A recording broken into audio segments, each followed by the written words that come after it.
अस्सलामुअलैकुम, welcome back to my YouTube channel. कैसे हैं आप सब? आई होप कि आप सब अपने अपने घरों में खैरियत के साथ खुशबाश होंगे। आज मैं लेकर आई हूँ एक ऐसी डिश जो कि बहुत ही कम लोग पसंद करते हैं, लेकिन आप इस तरकीब से इसे बनाकर देखिएगा। वो लोग जो बैंगन नहीं खाते हैं वो भी बैंगन शौक़ से खाएंगे। तो चलिए आज हम बनाते हैं आलू बैंगन का बहुत ही मज़ेदार सा सालन। बैंगन जो है मैंने 1 पाव लिए हैं। आपको यकीनन यहाँ बैंगन ज़्यादा लग रहे होंगे, लेकिन फ़ाइनली ये 1 पाव ही रह गए थे। वजह आपको आगे चलकर पता चल जाएगी। बैंगन को मैंने धो लिया है। बैंगन को हमें कट कर लेना है, जिस तरह से भी आप चाहें। अब बैंगन को कट कर लीजिए। देखें, बैंगन को बहुत ही ज़रूरी होता है चेक करना, अंदर से ख़राब निकलते हैं। और तकरीबन आधे बैंगन जो थे वो इत्तेफाक से ख़राब निकल गए थे, इसलिए आधा किलो बैंगन थे वो 1 पाव ही रह गए थे। ये देखिए, बैंगन को हमें कट कर लेना है। आप चाहें तो इस तरह से कर लीजिए, चाहें तो स्क्वायर में कट कर लीजिए, जिस तरह से भी आप बैंगन को पसंद करें। बैंगन कट कर हमने एक साथ रख लिए हैं। बैंगन को अगर आपको थोड़ी देर बाद फ्राई करना है तो आप इसे नमक के पानी में रखिए, लेकिन क्योंकि मैं फ़ौरन से फ्राई कर रही हूँ इसलिए मैंने ऑयल अपने अंदाजे से ले लिया है। उसमें मैंने फ़ौरन से ही बैंगन को डाल दिया है।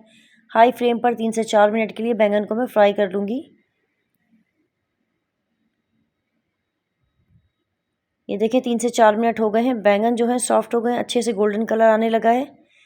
एक छलनी की मदद से मैं बैंगन को निकाल रही हूँ ताकि जो एक्स्ट्रा ऑयल है वो भी निकल जाए। बैंगन को हम एक बोल में निकाल कर फ़िलहाल साइड पर रख देंगे। यहाँ 3 से 4 मीडियम साइज़ के मैंने आलू लिए थे, जिससे मैंने धोकर छिलका उतार लिया था। आलू को भी मैं कट कर लूँगी। आलू और बैंगन जिस साइज़ में भी आप चाहें आप कट कर लीजिए। बैंगन तो आधे ख़राब थे ही, लेकिन ये आलू भी ख़राब निकल गया था। आज बैंगन और आलू आधे तकरीबन ज़ाया ही गए हैं। अब मैंने दूसरा आलू ले लिया है। तकरीबन 3 से 4 मीडियम साइज़ के मैंने आलू लिए थे टोटल, जिन्हें मैंने कट कर लिया था।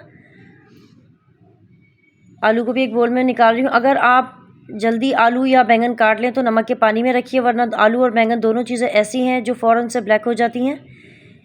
यहाँ वही ऑयल है जिसमें मैंने बैंगन को फ्राई किया था, इसी ऑयल में मैं मीडियम फ्लेम पर आलू को भी फ्राई कर लूँगी। आलू को 4 से 5 मिनट तक हमें मीडियम फ्लेम पर फ्राई कर लेना। ये देखिए आलूओं पर जो है गोल्डन सा कलर आने लगा है। छलनी की मदद से मैं आलूओं को निकाल लूँगी ताकि जो एक्स्ट्रा ऑयल है वो निकल जाए। आलू और बैंगन जो है तकरीबन 80% तक कुक हो चुके हैं।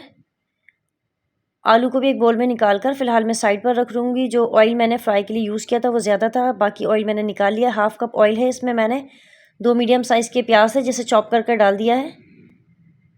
अच्छी तरह से हमें 3 से 4 मिनट तक गोल्डन फ्राई कर लेना है प्याज को। ये देखिए प्याज बहुत जल्दी फ्राई हो जाएगी। यहाँ मैंने 2 खाने के चम्मच पिसा अदरक लहसुन इसमें शामिल कर दिया है। अदरक लहसुन को अच्छी तरह से भून लेना ताकि स्मेल ख़त्म हो जाए अदरक लहसुन की। चाहें तो भुनाई करते हुए आप थोड़ा थोड़ा पानी ऐड करते रहिए। टोमेटो प्यूरी जाएगी इसमें। टोमेटो मैंने तकरीबन 3 मीडियम साइज़ के टोमेटो लिए थे, जिसका मैंने छिलका उतार कर ब्लेंड कर लिया था। टोमेटो प्यूरी को मैंने पकने के लिए रख दिया था। देखें ड्राई होने लगी है, ऑयल जो है वो अलग होने लगा है। अच्छी तरह से हमें टमाटर की भुनाई कर लेनी है। इस पॉइंट पर मैं इसमें शामिल करूँगी कुछ मसाले। पिसी लाल मिर्च 1 खाने का चम्मच, पिसा धनिया है 1 चाय का चम्मच, हल्दी पाउडर है 1/4 टीस्पून के करीब है।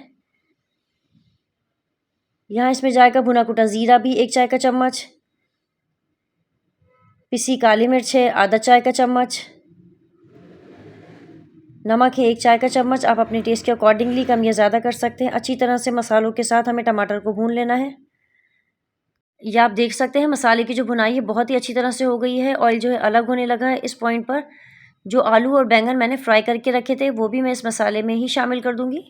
और अगर अब तक आपने मेरे चैनल को सब्सक्राइब नहीं किया है तो मेरे चैनल को सब्सक्राइब कर लीजिए। अगर आप मेरी वीडियोस देखते हैं, आपको पसंद आती है तो अपना फीडबैक ज़रूर दिया कीजिए। आलू बैंगन को अच्छी तरह से मसाले के साथ मैंने मिक्स कर लिया है। यहाँ मैं इसमें शामिल कर रही हूँ पानी का 1 कप। अगर आप ग्रेवी ज़्यादा करना चाह रहे हैं तो पानी और ऐड कर दीजिए। मुझे क्योंकि बहुत ज़्यादा ग्रेवी नहीं करनी है, इसलिए मैंने 1 कप ही शामिल किया है। 1 कप इनफ है, वरना ज़्यादा ग्रेवी हो जाएगी तो भी सालन अच्छा नहीं लगेगा। ढककर 5 से 6 मिनट के लिए आलू बैंगन को मैं पका लूँगी। ये देखें 5 से 6 मिनट हुए हैं, आलू बैंगन जो है हमारे रेडी हो गए हैं। गार्निशिंग के लिए यहाँ मैं ऐड कर रही हूँ कुछ हरा धनिया है।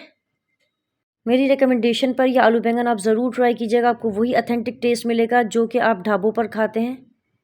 अगर आपको आलू बैंगन पसंद आए तो अपना फीडबैक ज़रूर दीजिएगा। Mummy, it's too yummy.